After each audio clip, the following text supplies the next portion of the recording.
NM Srinivasa Reddy అని ఆయన Congress party leader నా ఫోను ట్యాప్ చేసి నన్ను బెదిరించి బ్లాక్మెయిల్ చేశారని ఆయన ఆరోపిస్తూ ఉన్నాడు.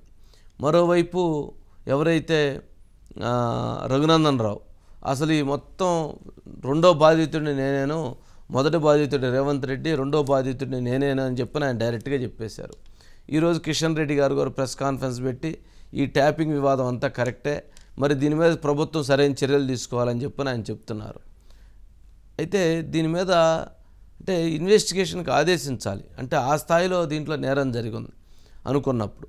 వారితో పాటు ఇంకొక అంశం బిఎల్ సంతోష్ చేశారు, జడ్జీలు చేశారు, సినిమా స్టార్స్ చేశారని చెప్పని కూడా బీజేపీ వాళ్ళు ఈరోజు ఆరోపించారు. అంటే ఏంటది వాళ్ళు ఆరోపించారు అని అంటే ఏంటది?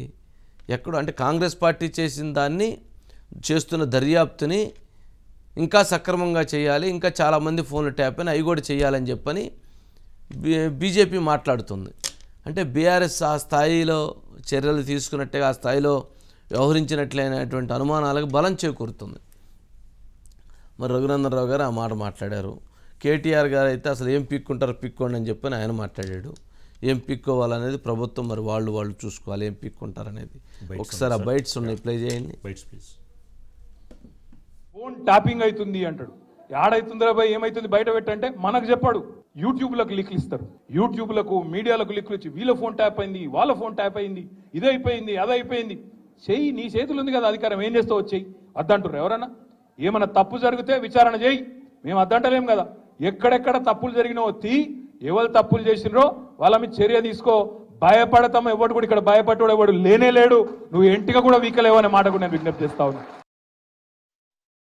నేను జీవితంలో ఎప్పుడు తప్పు చేయలేదు, తప్పు చేయను. కావాలని పొలిటికల్గా ఇది కావాలని నా మీద ఒకటి బురద చల్లుతాను.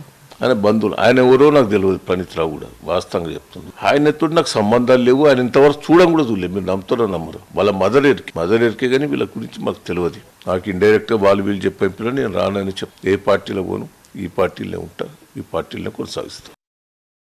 ఫోన్ ట్యాపింగ్ వ్యవహారం మరి ఈరోజు ఒక సంచలనాన్ని సృష్టిస్తుంది. రాజకీయపరమైనటువంటి వ్యక్తులపైనే కాకుండా అధికారులపైన, వ్యక్తుల వ్యాపారస్తుల వ్యక్తిగత జీవితాలకు సంబంధించినటువంటి కార్యక్రమాలపైన ఫోన్ ట్యాపింగ్ చేసి పోలీస్ అధికారులు ఒక మాఫియాగా ఏర్పడి మరో రోజు బీఆర్ఎస్ మాఫియా రాజ్యంలో ఒక వెలుగునటువంటి అధికారులు దానిపైన సమగ్రమైనటువంటి చర్యలు తీసుకోవాల్సిందిగా నేను ఈ సందర్భంగా పోలీసు అధికారులను కోరుతా ఉన్నాను. భారతీయ జనతా పార్టీ కార్యకర్తలు, నాయకులు, మా ఆఫీసులో పనిచేసేటువంటి సిబ్బంది అందరిపైన కూడా ఫోన్ ట్యాపింగ్ చేసినట్టు ఆధారాలు బయటపడతా ఉన్నాయి. దీనిపైన కఠినంగా వ్యవహరించాలి. ఏ మాత్రం కూడా మరి నిర్లక్ష్యం చేయకుండా రాజ్యాంగం కల్పించినటువంటి పౌరుల ప్రాథమిక హక్కులు భంగం కలిగే విధంగా వ్యవహారం చేశారు. దేశ భద్రత కావచ్చు, ఉగ్రవాద యాంగిల్లో కావచ్చు, ఆ రకమైనటువంటి దాంట్లోనే ఫోన్ ట్యాపింగ్ చేయడానికి అవకాశం ఉంది. అది కూడా ముందస్తు అనుమతులు ఉన్నతాధికారుల దగ్గర తీసుకున్న తర్వాతనే చేయాలి.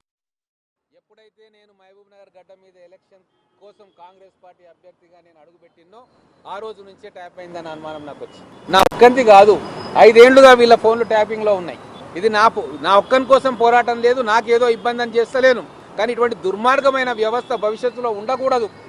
ఏరి కోరి తెచ్చుకున్న ప్రజాస్వామ్య తెలంగాణలో ఇటువంటి దుర్మార్గులు ఎవరున్నా సరే వాళ్ళను వెతికి పట్టుకొని సమాజంలో లేకుండా వాళ్ళను జైళ్లలో పెట్టాలన్నదే మా ఉద్దేశం. రేవంత్ రెడ్డి గారు ఇది సరి అయింది కాదు అని చెప్తా ఉన్నా. ఏ టీఆర్ఎస్ పార్టీ అయితే మిమ్మల్ని బాధ పెట్టిందో, ఏ టీఆర్ఎస్ పార్టీ అయితే మిమ్మల్ని జైలుకు పెట్టిందో, ఏ ముఖ్యమంత్రి అయితే మీ ఫోన్ ట్యాప్ చేయమని చెప్పిండో ఆ ముఖ్యమంత్రిని ముద్దాయిగా చేయకపోతే ఈ కేసు సంపూర్ణం కాదు.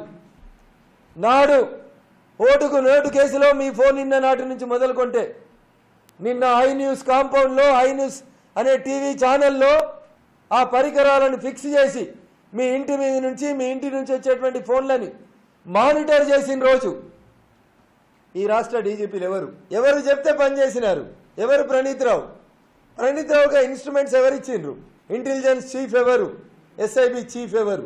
ఇవన్నీ ప్రజలకు తెలవాల్సినటువంటి అవసరం ఉంటుంది. నేను ఆరోపిస్తున్నా, నా ఫోన్ ఇనుమని చెప్పింది హరీష్ రావు, నా ఫోన్ ఇనుమని చెప్పింది అప్పటి జిల్లా కలెక్టర్ వెంకట్రామరెడ్డి, నా ఫోన్ ట్యాపింగ్ చేసేందుకు అనుమతి ఇచ్చింది అప్పటి ముఖ్యమంత్రి చంద్రశేఖర్ రావు. ఈ ముగ్గురు బయట ఎట్లుంటారు? అర్జెంటుగా ఫస్ట్ ఈ ముగ్గురు తెచ్చి లోపలేయండి. ఆ ముగ్గురు ఫోన్లను సీజ్ చేయండి. వాళ్ళు కూడా విదేశాలకు వారిపోతారేమో, ముందు వాళ్ళ పాస్పోర్ట్లు సీజ్ చేయండి.